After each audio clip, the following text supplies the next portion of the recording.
Watch from James Bond disappeared for decades until one man finally spotted it. There's nothing like a nice watch to make you feel like $1,000,000, even if its actual price tag was a few zeros short of that mark.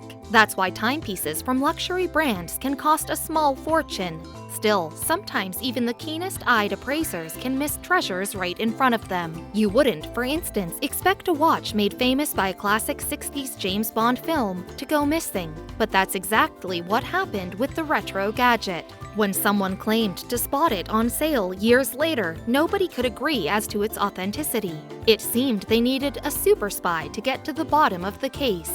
Even as grown-ups, we all like shiny new toys. We might wish that we had our own Q branch to equip us with wacky gizmos capable of saving the world. But most of us settle for something a little more like this English shopper found. Adventurous gadget finders usually have to settle for garage sales and flea markets, but the anonymous man at one such sale in 2013 was largely disappointed with what he saw. A lot of junk, he thought, until he came to the counter of destiny. The vendor had an array of watches laid out before him, and many of them seemed like they were half a century old. While not the biggest or shiniest, one piece caught the bored shopper's eye. Though its appearance was a little clunky, he found himself taken by the timepiece. It looked a bit familiar, too. The make was Breitling, rather top-end, but it had a weird modification. That extra metal around the side looked a little space-age, and it probably explained the low price. But for £25, the picker figured it was as good as gold. After taking the watch home, the buyer didn't think much of it for a while. However, that all changed when he was flipping through the TV channels. Something eerily similar to this clunky Breitling appeared. The station was airing Thunderball, the 1965 James Bond flick that marked Sean Connery's fourth time in 007's shoes. One spy apparatus from the film had the watch buyer's hair standing on end. The plot concerned an evil villain stealing nuclear bombs from NATO and hiding them in his underground lair. A clever spot. Fortunately for Bond, he was carrying a gadget capable of pinpointing these submerged weapons.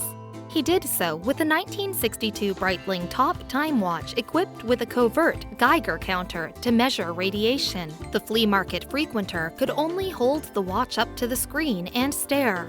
Surely this couldn't be the same accessory used in the film. Props from the James Bond franchise are too valuable and noticeable to pop up at a secondhand sale. He must have just found a knockoff or replica. The next day, the watch fan did a bit of research. It turned out that Bond's Breitling was a special piece, considering that the agent wore a Rolex in most films, sometimes with a laser. Although he didn't have Q at his disposal, the excited buyer took the timepiece to get it appraised. A horologist confirmed that it was an authentic 1960s Breitling, but also shared some disappointing news. That Geiger counter feature? Fake. The watch couldn't actually read radiation, at least not without some movie magic. However, the expert indicated that the lucky buyer very well might have stumbled upon the original's film prop. Suddenly, visions of a vast fortune popped into his head. Although he admired the look of the timepiece, the savvy buyer liked the look of a potential payday even more. It was just his luck when a prestigious art institution announced a pop culture-related sale. Christie's in London actually already had James Bond selections in their inventory, and they were happy to welcome the watch, now confirmed to be a Thunderball prop, into their auction. All kinds of loaded movie fans would be in attendance. Experts at Christie's estimated that the Thunderball accessory, owing to its unique nature, could fetch over $80,000. That's a price that would make even Goldfinger blush. But would the watch meet that estimate?